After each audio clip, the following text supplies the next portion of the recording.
We are live. Good evening, everyone. Welcome to my show on the Shaun Attwood channel.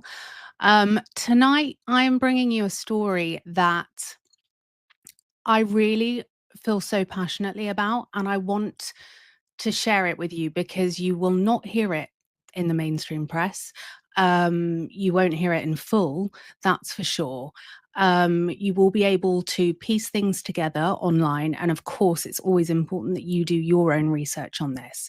What I'm saying is my opinion. And it's also based off court documents, public documents. Tonight, you will hear the story about Damore Hadley. And in my opinion, this is the weaponization of money, power, influence, and the one percenters. We have spoken on the show a lot about this. And if you followed my work, you will know that I do not believe in the justice system. I do not believe it's fair. And I also have firsthand, professionally and personally, experience of these very things. Now, when I talk you through this story, I want you to go into it with an open mind. And I would really, really urge you to go onto YouTube afterwards and to watch some of Damore's interviews. Now, you won't hear from her now, and I don't know when we next will hear from her because she's gagged. So she is not allowed to talk. I also want to explain why I've not put any images into this show. Desiree Perez, who we will come on to in the show, has allegedly got videos struck off of YouTube for using images of her that she's claimed copyright issues. I also haven't brought a guest on to this show, and there's a reason why. I want this video to stay up, and I want you to all hear what you will not get from the mainstream media. You also won't hear anything, as I've said, because Damore is gagged. I do not want to do anything that will make this video come down. Therefore, it is not an option to bring a guest on because I have heard strong rumors and it has been alleged, and I have to say that many people that have come out supporting Damore online have been served with legal warnings, and they are now having to raise thousands upon thousands of pounds and have ultimately now been embroiled in this lawsuit. So get comfy. I want to take you on a little journey during this show. So like I said, everything in this show has come from public records, court filings, and established media outlets. When I say established media outlets, I'm talking Billboard, Variety, Daily Mail. So your really core mainstream media outlets, okay? This video is my commentary. As a media expert, as a former celebrity publicist, as someone with personal and professional experience within what Damore has alleged. Okay, so tonight, guys, I want to share with you a case that, in my opinion, shows how money, power, and influence can shape not only politics and business, but also deeply personal family disputes. This story is rarely covered in full by mainstream media, but what I'll share tonight comes directly from court filings, government documents, and reporting by outlets such as the New York Daily News, Daily Mail, Vanity Fair, and Variety. So, at the center of this story and everything going on are three figures. We have Desiree Perez, the CEO of ROC Nation, formerly convicted on federal substance conspiracy charges. We have Shaun Carter, likely known to most of you as Jay-Z, who is her longtime associate, who has publicly spoken about his past as a smokable white dealer before becoming one of the most powerful men in entertainment. I also think he actually is the most powerful man in the world, which sounds like a huge, huge statement to make. I'll come on to that a bit later. But he is so unbelievably powerful and so plugged into so many areas. It's mind-blowing when you actually do the research and realize how truly powerful this man is. And then we have Damore Hadley. With no disrespect to Damore, the introduction to her is what you may perceive as much less impressive than Shaun Carter and her mother, Desiree Perez, because Damore Hadley has largely stayed out of the spotlight. She has said that going public with this story, she alleges she did it for her safety and to stop what she alleges to have been going on. She's a former social worker and had a landscaping company. From my research, she's very, very low key, seems to love her dog, and really looks like she comes from very, very humble beginnings. Now, Damore Hadley is Desiree Perez's daughter, and she is now engaged in a bitter legal fight against her mother. And involved in this is also Damore's husband, Javon. Now, I want to tell you why I think I'm well placed to comment on this, because I understand that everyone in the media always has opinions on stories. And also as consumers, we're always navigating through fake news, clickbait. So I grew up in the music industry, much like Damore. I was born into it, and then I grew up with a father that was vice president of a record label. So I have firsthand experience of, what the music industry is. I later went on to work within the music industry. I also, for over half my life, so I'm 38, from, when I was 17 and a half, 18, I was straight in working into PR and media. So I have worked as a celebrity publicist. I have kept stories out of the press. I have worked with people who I believe have weaponized their money, power, and influence. And I also know what protects celebrities. So again, in my opinion, there is, which you won't be able to see, but there is an invisible ring of steel around them. And they are protected in a way that it's actually incredibly hard to explain to you how deep this level of protection goes. Because before anything possibly litigious ever comes out in the press, every single article will have to go through, I guess, a screening process. So this makes media very, very afraid to run things that could potentially ruffle feathers. Media are also playing a game. Lawyers are checking anything that could be slightly spicy or feisty, shall we say. And they're advising, what to kind of tone down. And I think something from my, professional experience looking at this case, I noticed was, okay, to me, it seems like the media are really playing a game. And here we go again, seeing the whistleblower gaslit and, made out to be a little bit crazy. And I'm so bored of this narrative. We've seen it with Epstein. We've seen it with the victims and survivors. And so I'm using this show to amplify what I believe is the truth of what the mainstream media haven't told you. Now, I also have personal experience about money, influence, and power being weaponized against me and my mum. And so Damore's story speaks to me deeply, and I really believe it will speak to you deeply. I think Damore could be you. I think Damore could be me. I think Damore is us. And I feel that because I have no faith in the justice system and it's not an equal playing field, this is why I think it's so important that I take you through these parts of the story. Okay, so let's go into a bit of background on Desiree Perez.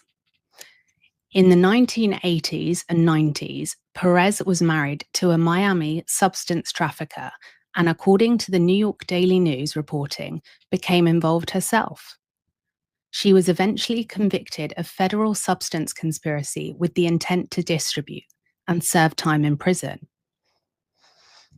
Wouldn't want that on your resume, would you? More about that coming because that gets wiped off. Media reports noted that her case involved 35 kilos of white, which today would be worth around 2.8 million pounds, or if you're in America, $3.7 million.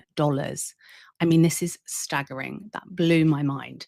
It also blew my mind because throughout my research, and I have been researching this all weekend, many of the mainstream media outlets are very, should I say, cautious about how they report on things that are factually in the public domain. So in 1994, Perez's daughter, Damore Hadley, was born.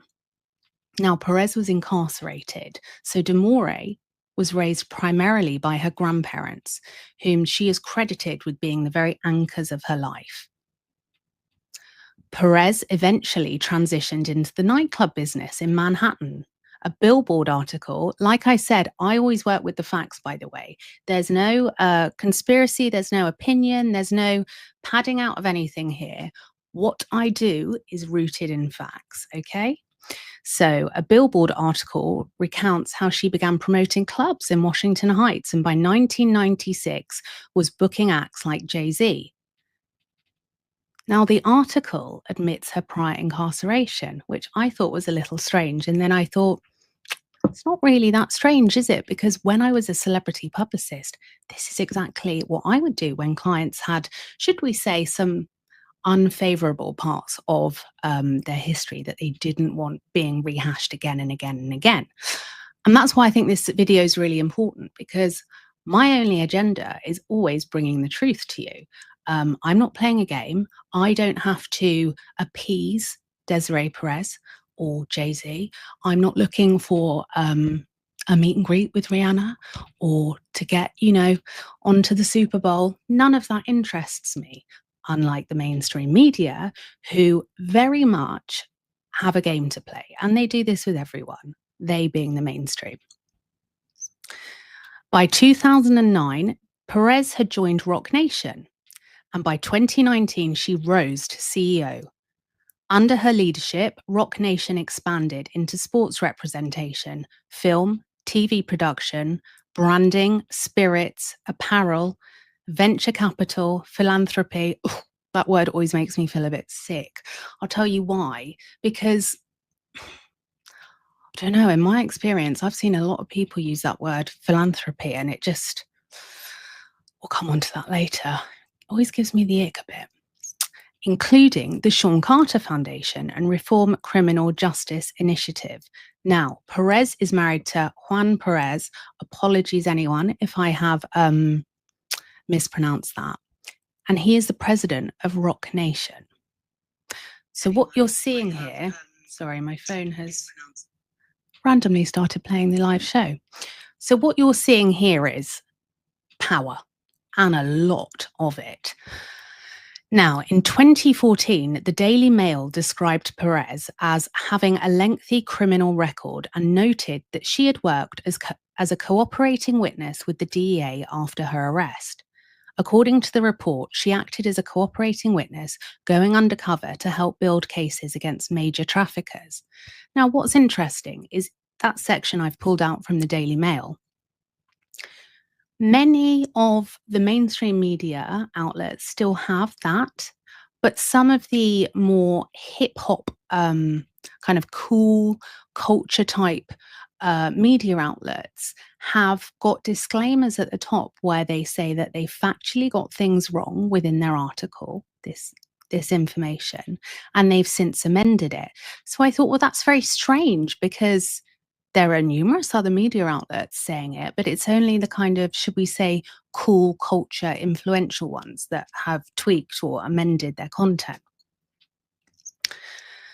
Now, in 2015, Rockefeller co-founder Damon Dash, who I love, by the way, publicly stated that he avoided future business with Jay-Z because of Perez's past cooperation with law enforcement. Damon also, he's always to me seemed like a really, really smart, honest guy. I really like him, and I would also urge you to watch some of his amazing interviews on YouTube. So, enter Donald Trump, because on January the 19th, 2021, President Trump granted Perez a full pardon for her 1994 substance conspiracy conviction. Variety magazine reported that the pardon took many by surprise and speculated about possible political implications, while Rock Nation stressed that it does not direct its artists' political involvement. So, this is where we are at the moment. We're going to now come into Jay-Z, who I've met, by the way. I don't say that to name drop. I say that purely so you understand that this isn't, I'm not just sat at home giving my opinions. I have been in this industry and have met a lot of people. And I do, like I say, Damore's story is one that I personally feel really passionately about. So Sean Carter, he is known globally to you all as Jay-Z. He has spoken openly about his past, and he has said, "I was a smokable white dealer." Now, to be in a substance deal, you need to know what you can spend. Fair point. He explained that he sold the smokable white but never used it, and only later felt guilt about its impact on communities. From those beginnings, Jay-Z built a multi-billion-dollar empire spanning music, sports, branding, and investments. Perez has been a close business associate throughout much of his career. Now, on the subject of Jay-Z, what I think some people don't understand, and I had this conversation with a friend, I truly, and this is going to sound a little bit out there, but stick with me, I think he is the most powerful man in the world. And I'll tell you why I think this. There is no one I can think of that is so well connected. It's admirable because he came from nothing and he has really worked his way up.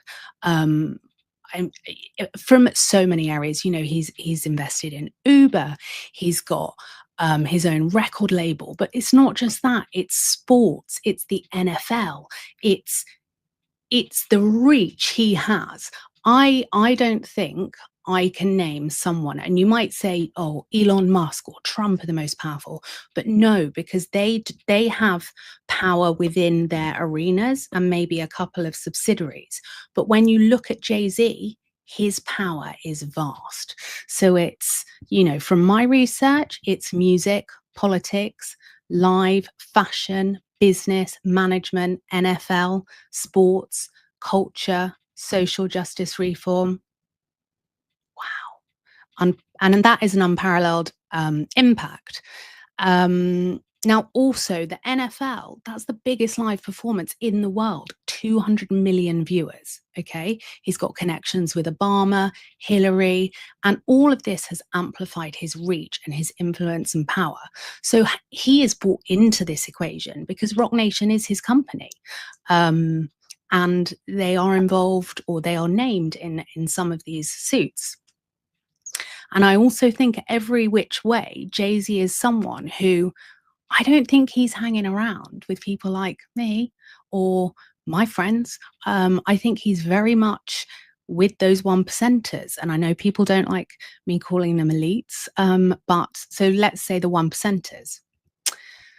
So I'm going to pause and say, has anyone got any questions that they want me to answer? Okay, so someone said, is Jay-Z the new Epstein in terms of connections? I couldn't possibly answer that. But let's use Epstein because you've said Epstein. I was particularly interested in this Damore Hadley case because when there is a whistleblower and anyone that is alleging to be a victim, I feel drawn to it. And so I wanted to look into it. And immediately what stood out to me was, we've got Desiree Perez up here with money, power, and influence. And with no disrespect to Damore, we've got a low-key dog-loving, normal girl who's a social worker, and from my research, has got a small landscaping business. And I was like, "Ooh, kind of got something." It really kind of spoke to me, because it's that the scales don't seem even from the outset, so you're not going into this on an even playing field. Any other questions before I jump back in? Someone said Sean Carter now lives in England. Hi, Sean. Right, let's get back to it. Okay, so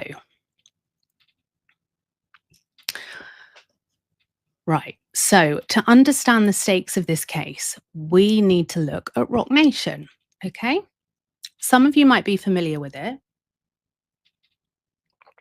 but I would feel confident in saying you might be familiar, but I don't think anyone truly understands how influential this company is. I have done extensive research, and I've also done extensive research into people who may also not have favorable things to say. I've looked at people who, love Rock Nation, like Rihanna or Shakira, those kind of people, but also people like MIA and Rita Ora, because I think it's important to look at both sides. So it was founded in 2018 by Jay-Z, and it has grown into a global conglomerate that reaches far beyond music. It represents artists, athletes, filmmakers, and brands, and according to Billboard, it operates in every facet of entertainment. So music, Rock Nation manages some of the biggest names in the industry, from pop and hip hop superstars to up-and-coming independent acts. Sports, through Rock Nation Sports, it represents elite athletes across basketball, football, soccer, and more. Film and TV, the company has produced major docuseries and films, adding to its cultural influence. And branding and ventures, Rock Nation has invested in liquor, apparel, tech startups, venture capital funds, and philanthropic projects.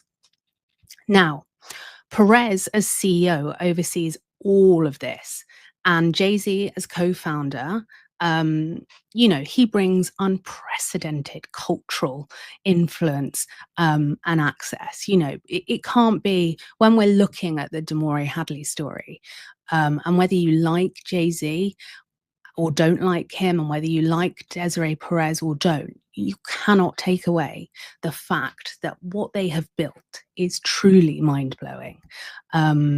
It really is. Now, industry executives themselves have spoken about the reach of Rock Nation rather.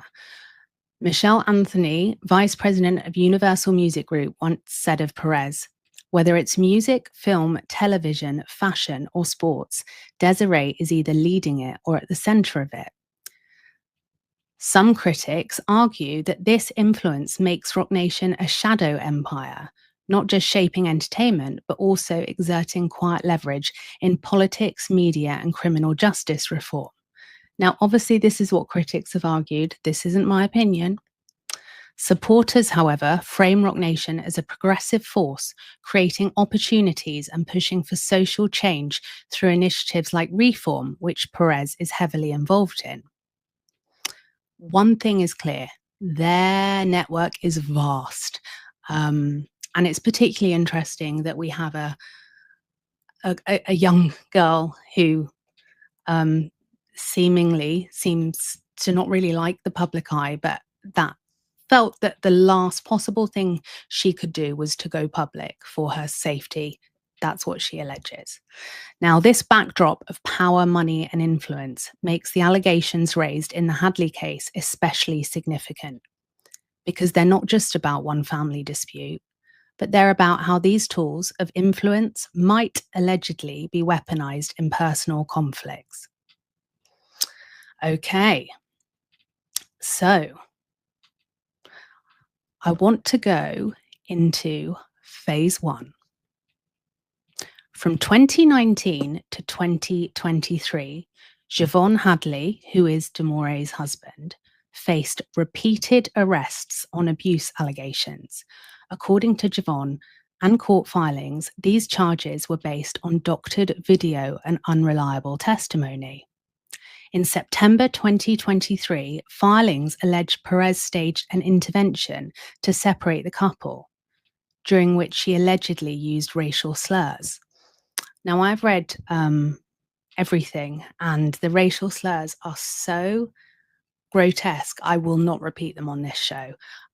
So if, and like I say, it's important that everyone also does their own information, their own deep dive on information. Phase 2 is surveillance. Cameras were installed to monitor Demore's grandfather's care. Court filings allege that hidden cameras and audio devices were also planted in private spaces. The lawsuit claims that fabricated or AI-generated recordings were later used against Javon.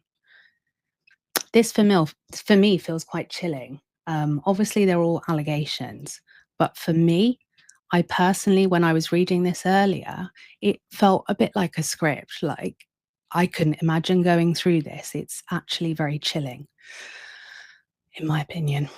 So, phase 3, psychiatric detentions. In 2024, Demore was twice detained, once under Florida's Baker Act and once under the Marchman Act.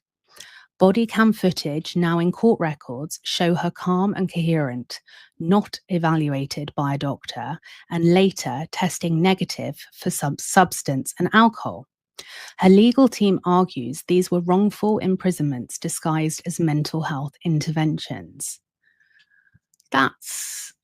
Look, these are all allegations, but what I find particularly scary is these allegations are taking it out of a family dining table where we all have a few spats to, okay, this is what is being alleged is a line that's crossed basic human rights, mental health, a mental health structure that's there to protect people, not be weaponized. And again, these are allegations, which we have to say because we weren't there.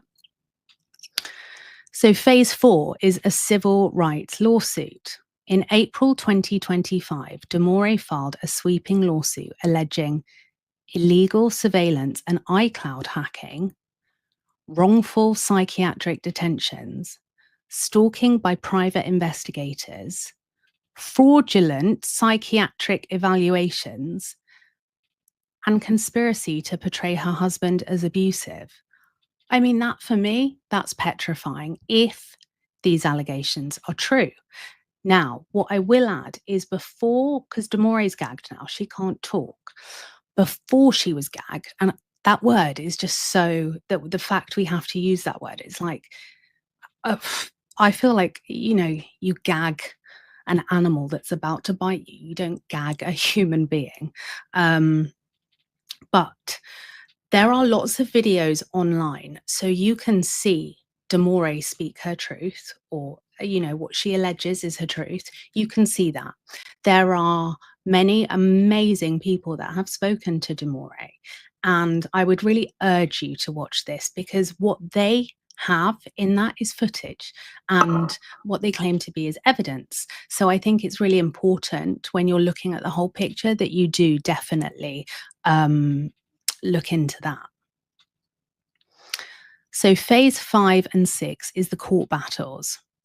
During summer 2025, Perez's legal team sought dismissals, sanctions, and restraining orders against Demore's supporters. The Hadleys countered with body cam footage and challenged the authenticity of surveillance evidence. By August 2025, key rulings favoured the Hadleys. Contempt motions were denied, restraining orders were withdrawn, sanction requests were widely criticised.